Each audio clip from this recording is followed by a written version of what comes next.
Well, I hope this makes the decision for you guys just a little bit easier. I didn't want to go too in depth, and no, I didn't test every possible scenario.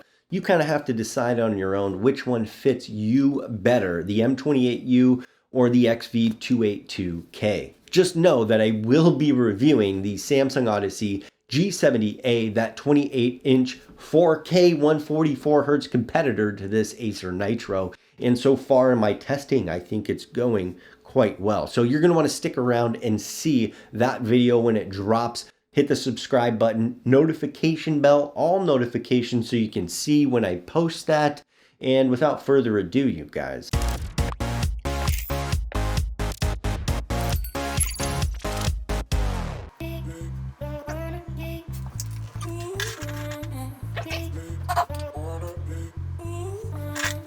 Now I want to take a look here. I've done a calibration of both through SpyderX, and they're both at their settings that SpyderX recommends. You can see that that color, that skin tone pops just a bit more on the Acer Nitro. It's a little more saturated in color, almost to an orange hue with it. So there's something interesting happening here though. With the latest calibration of this M28U, it is technically hitting 100% of that sRGB scale. Whereas if I switch over to the Acer Nitro, we're seeing 99% of that sRGB scale. So a little odd, the detail that it offered and that overall vibrancy, it was a little bit better on the Acer Nitro, even though in this test, on paper, the M28U looks better. So the first big difference, aside from the overall look of the actual displays between the two, is going to be the menus. The menu on the Acer Nitro, just like their 280Hz model that I reviewed, is fairly limited. I like the presets that they offer, and I think the HDR preset is the best. Over here in Gigabyte, I actually didn't really like their presets, and I did my own custom calibration. I did my own without SpyderX initially, and then put SpyderX on to do the kind of fine tuning there. The TLDR of this is the fact that I like the menu within the Gigabyte M28U much more than this Acer Nitro, and it provided more calibration tools than the Acer Nitro did, and in that case, it kind of won. So next up is going to be motion, and I do want to point out that I used a little bit different cameras for both of them, but the same shooting method. So of course, we're going to jump into Blur Busters and check out the motion between these two. So just an initial pause here, you guys. Looking over here at this M28U, what we see is no ghosting whatsoever. We're obviously at max frame rate on the top, middle, and low being about 35 and 70 frames per second. And between both, they're actually performing extremely well. I can't find anything wrong with these motion tests. Now another full stop here on this motion test. Side by side, we're looking at these guys, and they're performing almost identical in this initial test here. And this is looking good for the M28U. Remember, $300 less. And what we see is no ghosting from top to bottom on both the Acer and the M28U. Okay, well this is where things start to get a bit interesting between these two monitors, because I have this world motion blur test here, and we're not just testing the highest refresh rate, we're actually testing somewhere between 30 and about 42 frames per second. And what we see on the right hand side with that Acer Nitro is fantastic clarity as we pause, capturing at 120 frames per second. The 41 frame per second gameplay here is perfect. There is no visible motion blur happening. Same on that 30 frames per second. Now, if we look over at the Gigabyte M28U, there's a massive amount of smearing. We see a bit of ghosting, some double images, and some smearing across the screen as it's panning. And this is bad news for that M28U. I know this is synthetic in its benchmark capability. It's not real world gameplay, but this test has proven to kind of leak over into real world gameplay performance for this monitor. So things are not stacking up so well overall motion for the M28U, even though I'd say it's holding its ground at this moment.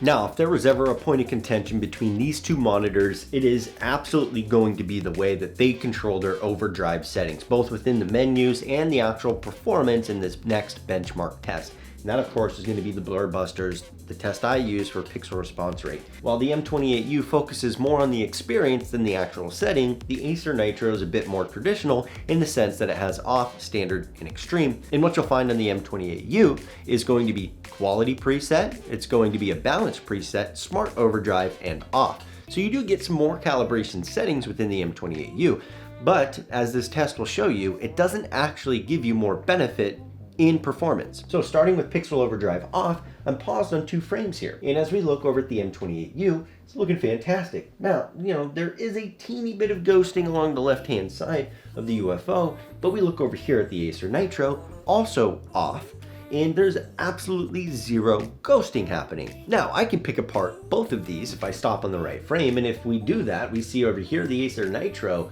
is showing some ghosting. And if we look over here at the M28U, I've paused and there's quite a bit of overshoot. It's pretty bad. But this is where it starts to differ for the two drastically. So, of course, the next logical step is to then turn that overdrive up to the next level. The problem occurs here with the M28U. What is the next level? Well, I chose the quality preset. And for the Acer Nitro, I chose the next level, the standard preset for overdrive.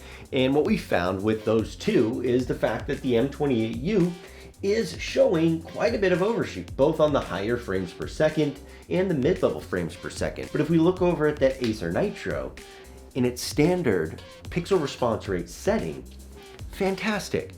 It is perfectly clear. Okay, so let's pump that pixel response rate up to the highest setting within the M28U and the highest setting within the Acer Nitro. For sure, that is going to fix the problem.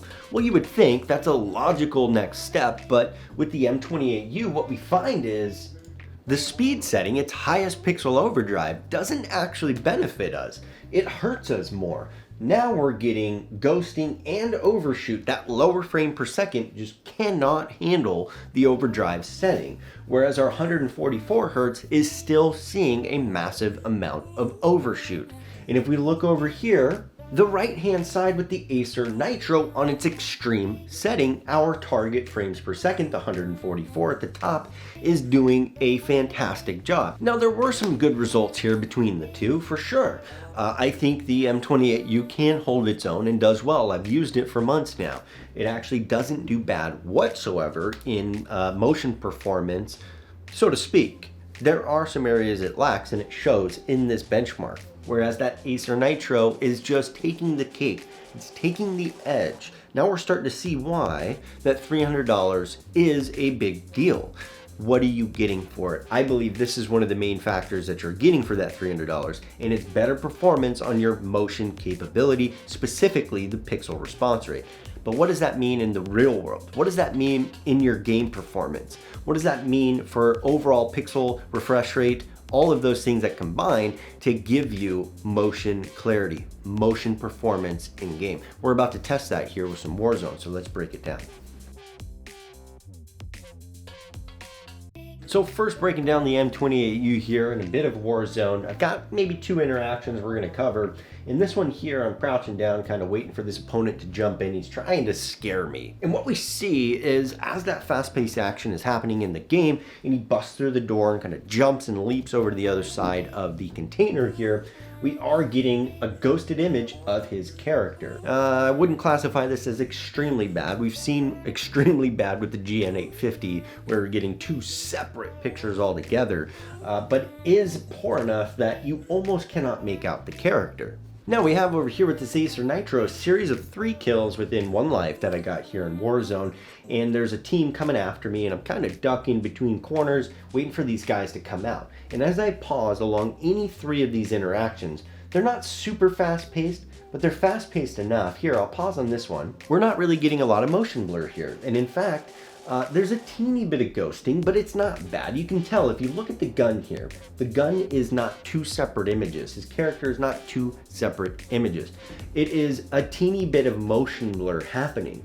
But even as he runs out of the room because he thinks he's gonna get me, I'm pausing and it's looking good. Now this is where it kind of takes a downturn. His buddy comes to avenge his death here and he runs through the jail cell door, and it's clear we are getting some ghosting, and it is almost washing out the detail in his character. Now these next two interactions are entirely different as to what they show, what kind of features they test within the monitor, but I think they highlight the strong points in each monitor.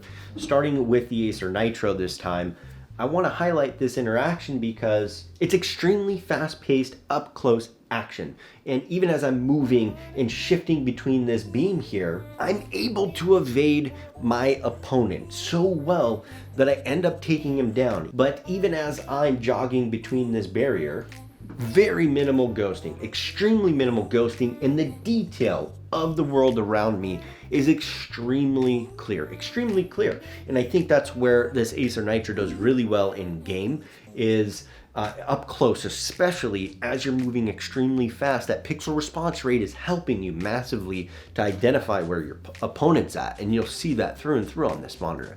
Now, something the M28U does, when you're a bit further away from your opponent, it really retains its contrast level. It really retains its color well.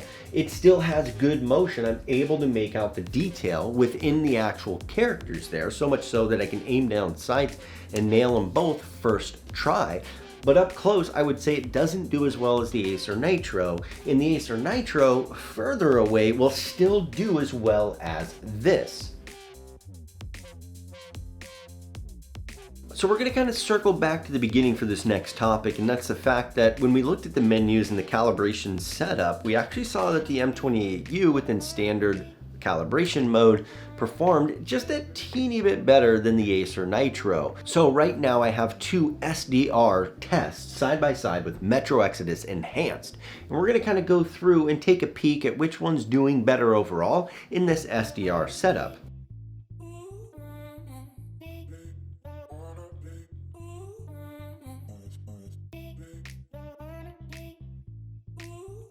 You know, and I'm not actually sure what to think here. I notice obviously the M28U has a higher brightness, but if you look down at the water here, that water has more depth and color on the Acer Nitro. And those clouds, these look like gray rain clouds. I mean, I should know, I live in Washington where it rains 80% of the year and it's very gray and stormy out. That looks like a storm cloud that's coming over that church. And it looks very real, but it's also very dim and dark, whereas this is bright. It really pops the color. The sun itself has that bright hue to it. So I don't know which one is better per se. I'm kind of leaning towards the M28U in just this standard test here. So of course I turned HDR on the Acer Nitro, pop open Metro Exodus. And we notice that the brightness level has increased a bit. It's not massive, it's not day and night, but the sun there is getting a more full brightness to it. It is looking a bit more orange and yellow to it. So then we switch back over to the M28U, we turn on that HDR and we fire up Metro Exodus. And this is kind of what I noticed. Again, these were both calibrated using the SpyderX, saying that the brightness was perfect and that the color accuracy was 99%, leaning more towards the M28U. But what it didn't tell you is that the brightness and contrast capability of the actual monitor itself is not quite as good as the Acer Nitro over here. Whatever software, whatever processing capability the monitor itself is doing to display the image, the Acer Nitro is doing it just a teeny bit better. It's telling the brightness of the sun here to dim down a bit. Give us a larger gradient of color for that sun, not just a bright yellow spot in the sky. Now, SDR, it does a pretty dang good job. But HDR, it adds almost no value. It still has a good gradient to the sky, so to speak, but it is kind of blowing out the detail. Whereas with the Acer Nitro, we notice it amps up the detail. It gives that rich gray in the clouds. It gives that yellowy orange fiery sun. It really pulls out the detail in that water. And that's where you'll see that benefit in color. Even though it technically doesn't hit as high of a color scale, it's able to take the colors that it has and reproduce them at a better rate because of the processing capability that you spend that $300 extra on. And that's reinforced if we look over at YouTube and some 4K content here. We see that overall, the brightness level of the Acer Nitro isn't as high. That means, to me, that means it can actually get darker. The black level performance is better on this particular Acer Nitro than the M28U, and we'll explore that a bit further. But looking between these two, obviously the brightness level on that M28U is better, but that can lead to blowing out the detail. However, it gives it a brighter pop in some of the color, although we notice we lose some of these specs within the actual paint look here on this 3D animation. And to further solidify that point, if we look and compare these two images to each other, the left is really bright while the right is fairly dim, but it brings out shadow detail. Like, I want to pause on this, because over here with the M28U, the veins within the actual flower can't be seen. It's not natural. It is very enhanced, it's very bright, and it looks good without further inspection. But as we go in and we inspect further, we see translucency in the petals down here picked up by the Acer Nitro. And the veins on the left-hand side and grooves within the petal is actually picked up as well. But we come over here and we see none of that. It just looks over enhanced. You know, and that really sums up the color portion between the two. Especially in HDR performance, it may not be as bright over on the Acer Nitro, but overall the quality that you get for that, the contrast that you get with that, the detail you get within the images you do see is better. It just takes that next step above the M28U. Well, I hope this makes the decision for you guys just a little bit easier. I didn't want to go too in depth, and no, I didn't test every possible scenario. You kind of have to decide on your own which one fits you better, the M28U or the XV282K. You know, the obvious upside with the M28U is the fact that it has KVM, the menus are fantastic, and for $599 you can't really argue that it is a good performing monitor. While the benefits of the Acer Nitro clearly come into play when it comes to motion and overall performance of that processing capability, the contrast within the actual monitor, and the overall color capability. If it were my money and I knew I was going to have this monitor for the next 5 years, I would seriously consider that $300. As we saw in the motion testing, as we saw in the HDR color testing, that Acer Nitro eked out a fantastic lead over that M28U.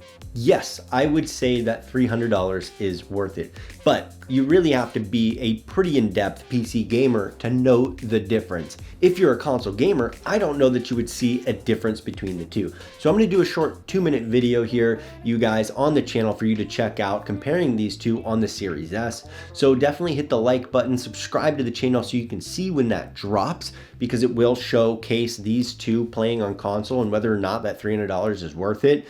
But in a PC setting, absolutely, I would say it's worth it. That $300 to me is a game changer. It brought us so many benefits that I could perceive on my gameplay, and I think you will as well. So that's my recommendation, you guys. But before you go out and buy one of these Acer Nitro monitors for $899, just know that I will be reviewing the Samsung Odyssey G70A, that 28-inch 4K 144 hertz competitor to this Acer Nitro.